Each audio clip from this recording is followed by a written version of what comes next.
I know my faith must be in Jesus here with me, realizing that it was His mercy that overlooked my belief that the Bible was overly accurate or given by God, and still complied with my insistence that He be able to show me everything in Scripture. Apart from the fact that God is supernatural and can speak through donkeys and worldly songs, it is also possible that whilst He would obviously never speak through the book of Revelation Hebrews, where Paul is telling women God has forbidden them to teach any man all, where he is telling people that he will be alive when the rapture happens.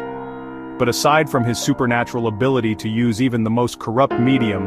it can also be said that many things in the Council of Trent's canon are the word of the Lord, holy, inordinately valuable, and it was through these gospel messages hidden like diamonds in that mountain of clay that God invariably spoke. Saying all that just to say that I have just looked at every reputable literal or concordant translation, and the Greek is pretty clear that Jesus had to come in the same way that He left, that it had to be in the sky and identical to the way His disciples saw Him go. But as I say, I am trying to resist the idea that the Bible has no mistakes. I probably need to listen to a lot more truthful discourses to understand more of the subject matter. Whilst I would definitely say I know Jesus' words were fulfilled with His crucifixion, Pentecost, and the sacking of Jerusalem 70 AD, and I read every word by all the early Christians, which proponents of the idea that there won't be a close of this eon, said,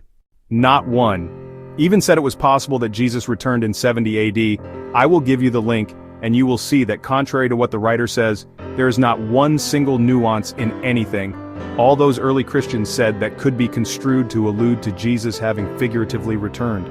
Contrariwise, they were all very straightforward in denying the occult version of end times. They were all of the same, a belief that 70 AD fulfilled all the prophecies of the Old Testament, and Jesus' statements that to occur, whilst those listening were still alive. How can anyone argue? That is no doubt the only sane understanding. But unless this is like where Paul said he and a lot of other people would be caught up in the air, Acts definitely says Jesus must come in the same manner He left. I think amongst those who do believe the true good news can only be for all men, there are still a lot of wildly varying beliefs. I would like to think that we both understand that what we believed a few years ago is now even more enlightened, and as such, we must be willing to let go of things that seem right, or that everyone knows, and continue to pursue truth, through faith alone, by love alone. Did you ever read what Martin Luther wanted to preface the book of Revelation with?